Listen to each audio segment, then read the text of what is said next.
같이 한번 자리에서 다시 한번 일어나실까요? 이사야서 37장 30절에서 38절. 오늘 우리에게 주시는 우리 귀한 하나님의 말씀 이사야서 37장 30절에서 38절까지입니다.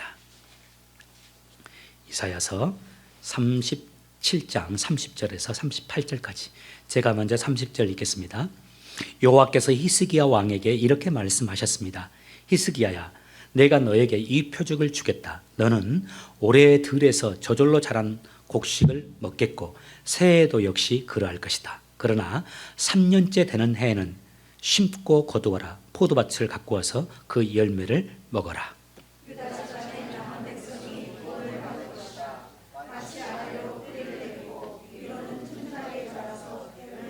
주렁주렁 맺는 식물처럼 많은 자녀를 가지게 될 것이다.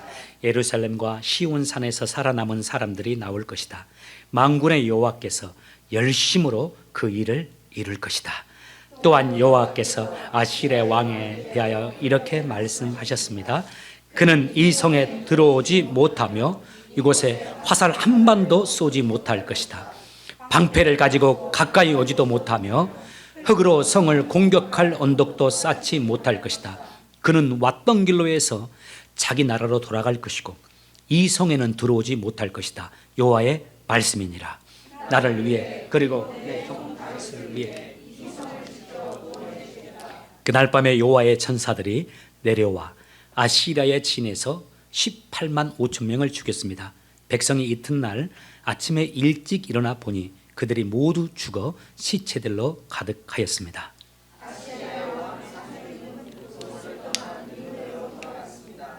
같이 읽습니다. 어느 날 사네립이 자기의 신 니스록의 신전에서 예배하고 있을 때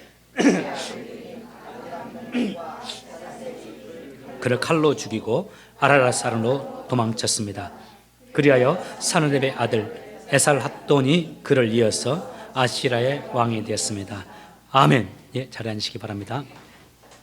오늘 말씀 시작하면서 진짜 한번 다시 축복하면서 시작했으면 합니다. 우리 옆 사람에게 당신 응원합니다. 끝까지 승리하세요. 우리 옆에 남편이 있으면 더 좋아요. 진짜 당신 응원해요. 또 이렇게도 응원해요. 좋아요. 진심으로 여러분 응원합니다. 하나님께서 날마다 여러분과 함께 하시면서 여러분의 걸음을 인도해 주시고 특별히 이 가을에 여러분을 더 행복하게 해주시기를 주 이름으로 축복합니다. 사람마다 다 인생의 표가 있잖아요. 여러분 표 뭡니까? 저는 몇 가지 표가 있어요. 여러분 몇 번 말씀드린 대로 코람데오 하나님 앞에서 라는 표가 있고 또 그 표들 가운데 또 오늘 하나 여러분에게 그 표 소개하면서 말씀 시작하고자 합니다. 여호와의 열심을 신뢰하자라는 표입니다. 제가 한 10년 동안 여러분 교회 설교한 주일 설교들을 다 이렇게 모아놨어요. 제목, 성경 구절, 내용까지. 그리고 또 금요 기도의 설교도 모아놨고 새벽 기도 설교도 다 모아놨습니다. 많더라고요, 생각보다. 주일 설교 내용 제목들을 축 쳐보니까 오늘 본문 말씀으로 여호와의 열심으로라는 제목으로 2번 말씀을 전했어요. 10년 동안. 다시 한번 세 번째 오늘 본문 말씀을 가지고 여호와의 열심으로라는 제목으로 말씀 전하는데 조금 제목을 바꿨어요. 앞에다 뭘 붙였습니까? 다시라는 말을 붙였어요. 다시 한번 우리를 향한 하나님의 열심을 기억하고 여호와의 열심을 믿고 살아가자 하는 의미로 다시라는 의미를 붙였습니다. 성경을 보면 한 사람이 왕으로 등극할 때나 또 한 사람이 왕이 인생을 마감하고 죽은 다음에 하나님이 그 사람에 대해서 평가를 꼭 하세요. 그런데 그 평가를 보면 2가지 가운데 하나입니다. 거의 대부분 이렇습니다. 그는 여호와 앞에 선하였더라. 사람 앞에가 아니라 여호와 보시기에 여호와 앞에라는 거예요. 또 혹은 그는 여호와 앞에 악하였더라. 우리의 평가는 어떠할까요? 하나님 말씀 보면 사람은 모두 다 자기를 옳게 여기느니라 그렇게 돼 있어요. 그런데 하나님은 그 사람의 마음을 감찰하시니라. 다 자기가 옳다고 생각해요. 그런데 하나님은 정확히 아신다는 거죠. 그 마음의 생각을 다 읽으시니까요. 오늘 본문에서 우리가 잘 아는 히스기야가 등장합니다. 성경에서 히스기야는 하나님이 어떻게 평가하셨을까요? 저는 참 이 평가 좋더라고요. 열왕기하 18장 5절에서 6절에서 이렇게 말합니다. 히스기야가 이스라엘의 하나님 여호와를 의지하였는데, 그 다음 보세요. 그의 전후 유다 여러 왕 중에 그런 자가 없었으니, 그 다음 곧 그가 여호와께 연합하여 그에게서 떠나지 아니하고 여호와께서 모세에게 명령하신 계명들을 지켰더라. 주님이 히스기야에 대해서 이렇게 평가해요. 유다 여러 왕들이 있었는데, 그의 전에도 유다 왕이 있었고 후에도 여러 왕들이 있었는데 히스기야만큼 하나님 앞에 좋은 사람이 없었다. 유다 왕이 총 20명입니다. 그 20명 가운데 주님의 최고의 사람으로 평가해 준 사람이 히스기야예요. 물론 성경 읽으신 분들 알 거예요. 그도 인간이기 때문에 실수도 있었어요. 연약함도 있었습니다. 그런데 여러분 아시죠? 우리 주님은 우리의 실수나 연약함보다 우리가 가지고 있는 주님을 위해서 주님의 뜻대로 살아가는 것에 더 집중합니다. 그가 진짜 주님을 사랑했어요. 우리 그걸 읽을 수 있어요. 성경을 보면 알 수 있어요. 그리고 진짜 그가 주님을 의지하며 한평생을 살았습니다. 그래서 하나님께서 그를 정말 아껴주시고 사랑해 주셨던 왕이에요. 근데 여러분 참 모순이라고 해야 될까요? 아이러니라고 해야 될까요? 그에게 위기가 찾아옵니다. 여기서 우리가 한 가지 사실을 기억해야 됩니다. 여러분, 하나님의 사람도 위기를 만날 수 있습니다. 하나님의 사람도 암에 걸릴 수 있고, 하나님의 사람도 사업의 어려움을 경험할 수 있고, 하나님의 사람도 사업의 어려움, 가정의 어려움, 자녀의 문제로 인해서 통곡할 수도 있습니다. 우리가 되게 하나님의 사람들은, 예수 잘 믿는 사람들은 고난을 당하지 않는다고 여기잖아요. 그렇게 생각하는 경향이 있어요. 그렇지 않습니다. 하나님의 사람도 인생의 깊은 한숨을 쉬면서 눈물을 흘려야 할 때가 있습니다. 정말 밤잠을 자지 못하고 신음하면서 어렵게 하루하루를 견디면서 그야말로 버티며 살아간다 하는 말을 할 정도로 살아가는 그런 인생도 있습니다. 우리 예수님이 그러셨어요. 우리 예수님도 큰 고난을 당하셨잖아요. 동방의 의인이라 했던 욥, 어떤 고난을 당한지 아시죠? 요셉도, 다윗도, 주님의 사람 바울도 인생의 큰 어려움을 경험했습니다. 하나님의 사람도 위기를 경험하고 고난을 겪을 수 있다라는 말입니다. 그래서 살다가 혹시 내 삶의 어려움이 다가온다면 너무 낙심하지 마세요. 너무 실망하지 마시고요. 히스기야 아버지가 아하스입니다. 그는 참 여호와 앞에 악한 왕이었더라라고 하나님이 평가하세요. 그가 바알을 숭배했어요. 심지어는 그의 아들 중 하나를 불에 태워서 우상에게 제물을 드렸어요. 뿐만 아니라 참 악하게 하나님의 성전 기구들을 손상시켰어요.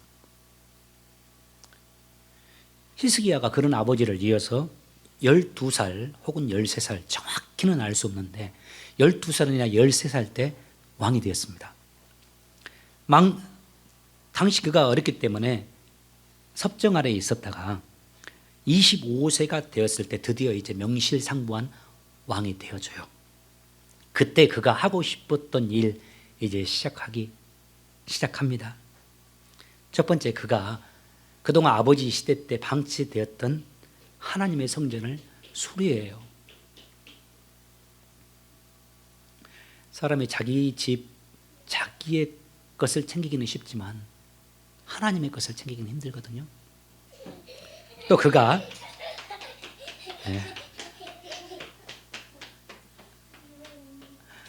우리 자매님,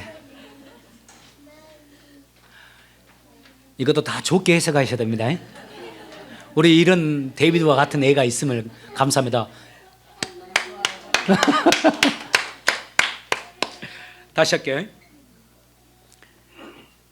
그가 왕이 된 다음에요, 방치되어 있던 성전을 수리해버려요.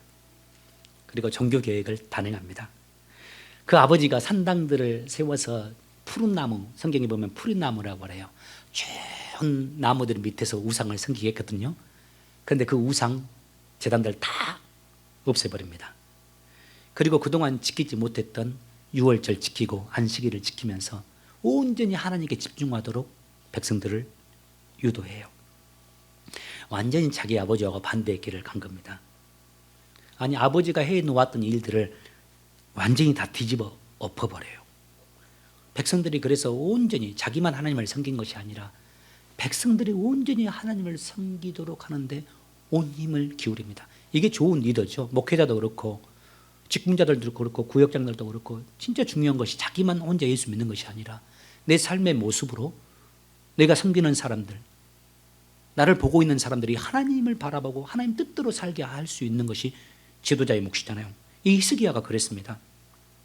여러분 생각해 보세요. 얼마나 많은 반대가 있었겠어요. 많은 충돌이 있을 겁니다. 그런데 그가 과감하게 했어요. 타협이 없었어요. 분명했어요. 자, 그러면 이에 대한 하나님의 반응이 어때야 합니까? 하나님께서 그를 어떻게 해주셔야 될까요? 하나님께서 그에게 힘을 주셔야죠. 강력한 권세를 주셔야죠. 다른 나라를 지배하고 다스릴 능력을 주셔야 할 거 아닙니까? 적어도 자기 나라 하나는 건사할 수 있고 지킬 수 있는 지혜와 힘과 능력을 주셔야 하는 것이 맞죠. 그런데 어떠합니까? 히스기야가 왕으로 있는 현재 남유다 나라가 풍전등화입니다. 바람 앞에 촛불이에요. 당시 고대 근동의 초강대국 중에 하나가 아시리아거든요. 아시리아가 그 나라를 쳐들어왔습니다. 그 나라에 의해서 이제 예루살렘 성이 완전히 포위되어 있어요. 방법이 없어요. 군사적으로 보면 지금 남유다는 아시리아와 게임이 안 됩니다. 이렇게 비유하면 좋을 것 같은데 미국과 한국 정도의 군사력이라고 해야 될 겁니다. 아시리아의 왕이었던 사르림이 있는데 자신이 신뢰하는 군대 장관 납사게를 데리고 와서 히스기야를 협박합니다. 여러 가지 말로 편지로 항복해라 투항해라 라고 회유해요. 지금 항복하지 않으면 나라 전체를 완전히 쑥대밭으로 만들어 버리겠다고 좋은 말 할 때 지금 항복하라고 최후 통첩까지 보내는 상황입니다. 지금 본문의 상황이 그런 상황이에요. 이때 왕인 히스기야가 얼마나 힘들었을까요? 자기의 결정이 이제 자기 나라의 운명을 결정지으니까요. 여러분, 우리가 이럴 때 어떻게 해야 될까요? 우리 인생에 이런 어려움이 다가왔을 때 우리가 무엇을 해야 될까요? 우리가 어린아이였을 때는 우리 집안에 우리 인생의 어려움 우리가 책임지지 않잖아요. 그런데 우리가 성인이 되고 어른이 되고 부모가 되면서 나 한 사람의 결정에 의해서 내 집안의 상황 자체가 완전히 달라지고 나의 모습으로 인해서 내 가족, 내 자녀들의 인생까지 달라지는 그런 결정권과 책임감을 우리가 가지고 있잖아요. 그런데 내 삶에 그렇게 어려움이 다가왔을 때 가정의 리더로서, 부모로서, 가장으로서 어떻게 해야 될지 저는 이 본문의 말씀을 어제 또 묵상하면서 참 마음에 도전이 되었어요. 우리 인생의 어려움과 위기가 다가왔을 때 저는 우리 모두가 이런 그리스도인이 되었으면 해요. 이사야서 37장 14절과 15절, 20절을 보십시오. 히스기야가 사자들이 보낸 편지들을 받아보고 지금 협박하는 편지를 받아보고 여호와의 성전에 올라가 그 편지를 여호와 앞에 펼쳐놓았습니다. 참 히스기야. 자기 나라 멸망시키겠다고 보낸 편지, 협박하는 편지를 가지고 성전에 올라가서 여호와 앞에 펼쳐놓는 거예요. 하나님 보라고. 히스기야가 여호와께 기도했습니다. 20절 같이 한번 읽겠습니다. 20절 시작. 우리 하나님 여호와여, 이제 우리를 저 왕의 손에서 구해 주십시오. 그러면 땅 위의 모든 나라들이 오직 하나님 한 분만이 하나님이신 것을 알게 될 것입니다. 자신을 협박하는 적의 편지를 가지고 성전에 올라가요. 그리고 성전에 그 편지를 쫙 펼쳐놔요. 하나님 보시라고요.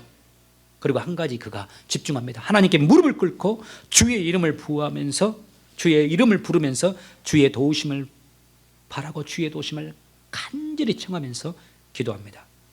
이 기도를 들으신 하나님께서 이사야에게 이렇게 말씀하시면서 너는 히스기야에 가서 이렇게 말을 전해라 라고 말씀합니다. 37장 30절에 31절 왕이여, 이것이 왕에게 징조가 되리니 올해는 스스로 난 것을 먹을 것이요 둘째 해에는 또 거기에서 난 것을 먹을 것이요 셋째 해에는 심고 거두며 포도나무를 심고 그 열매를 먹을 것입니다.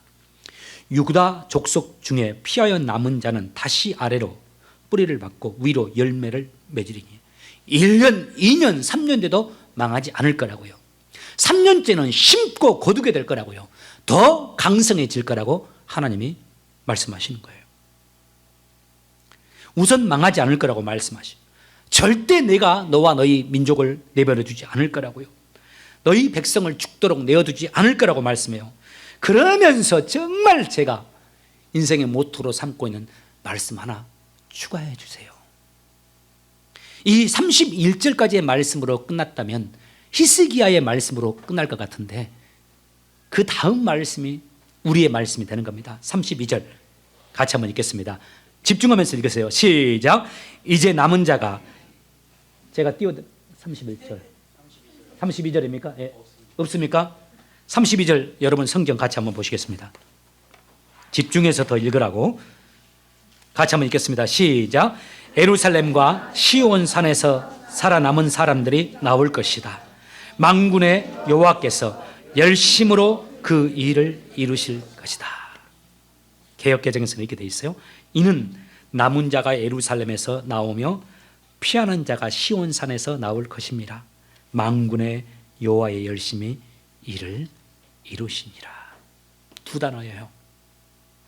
정말 우리에게 담대함의 근거가 되고 희망의 근거가 되는 것, 여호와의 열심. 히스기야와 유다를 구하기 위해서 하나님이 일하시는데 어떻게 일하신다고요? 열심히 일하신대요. 주께서 히스기야와 유다를 향하신 당신의 선하신 뜻을 위해서 힘써서 열심히 일하겠다고 주님이 약속하는 거예요. 그 결과 아실 겁니다. 하나님이 아시리아 진으로 천사들을 보냅니다. 그래서 이스라엘을 공격하며 죄 없는 이스라엘 남유다를 죽이려고 했던 군사들 18만 5천 명이 죽어버려요. 그리고 우리가 읽은 대로 그 당시 왕이 사네립이었습니다.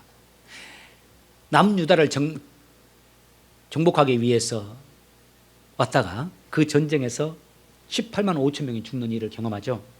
초라하게 자기의 나라로 돌아갑니다.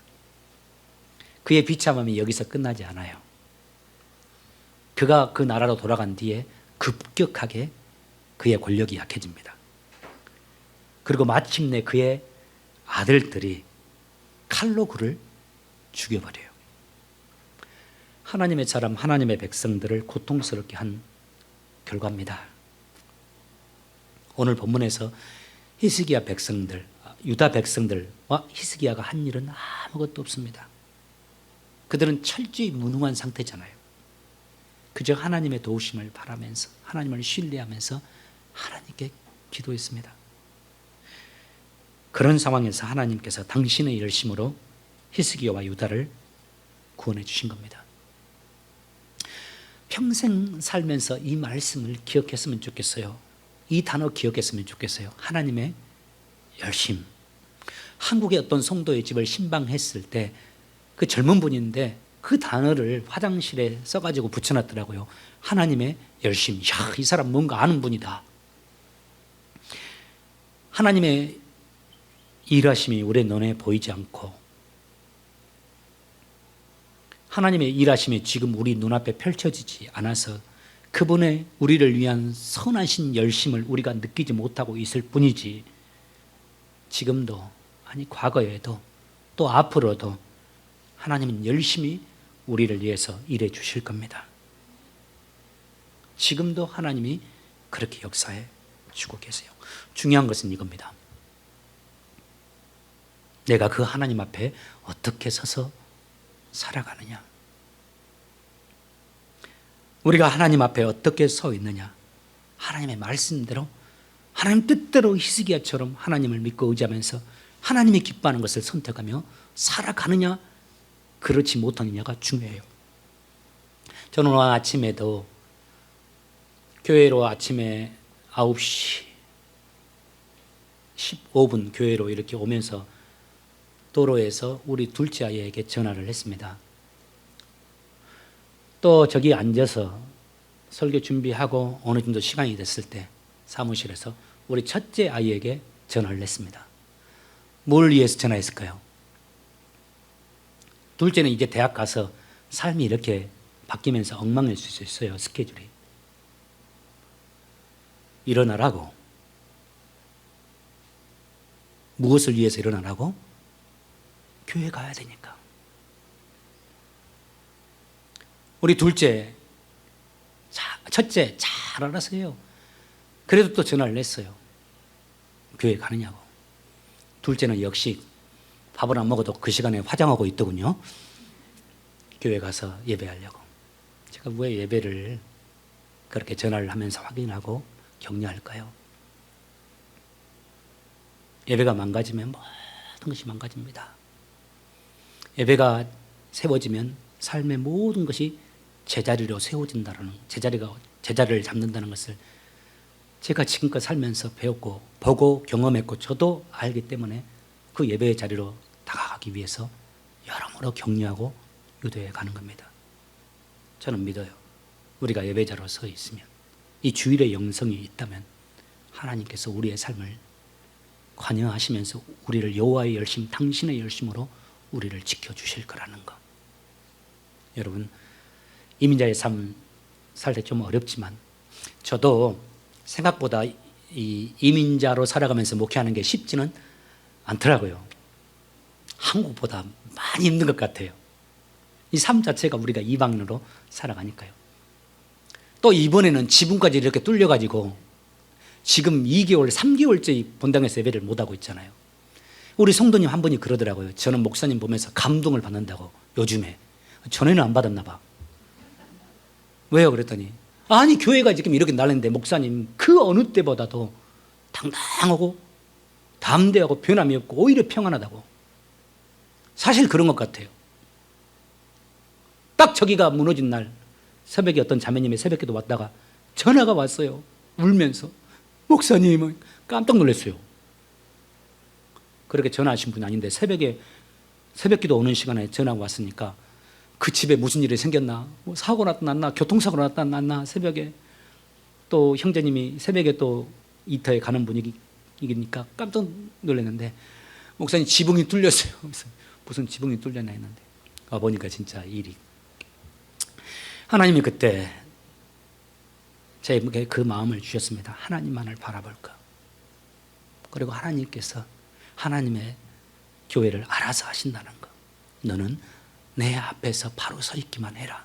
그러면 내가 내 일을 행할 것이고 너를 도와줄 거니까. 여러분 축복합니다. 어떤 상황에서도 하나님 앞에 서 있는 여러분 되시길 바라고, 그런 여러분에게 여호와의 열심의 축복이 함께 하시길 예수 이름으로 축복합니다. 기도합시다. 살아계신 아버지 하나님.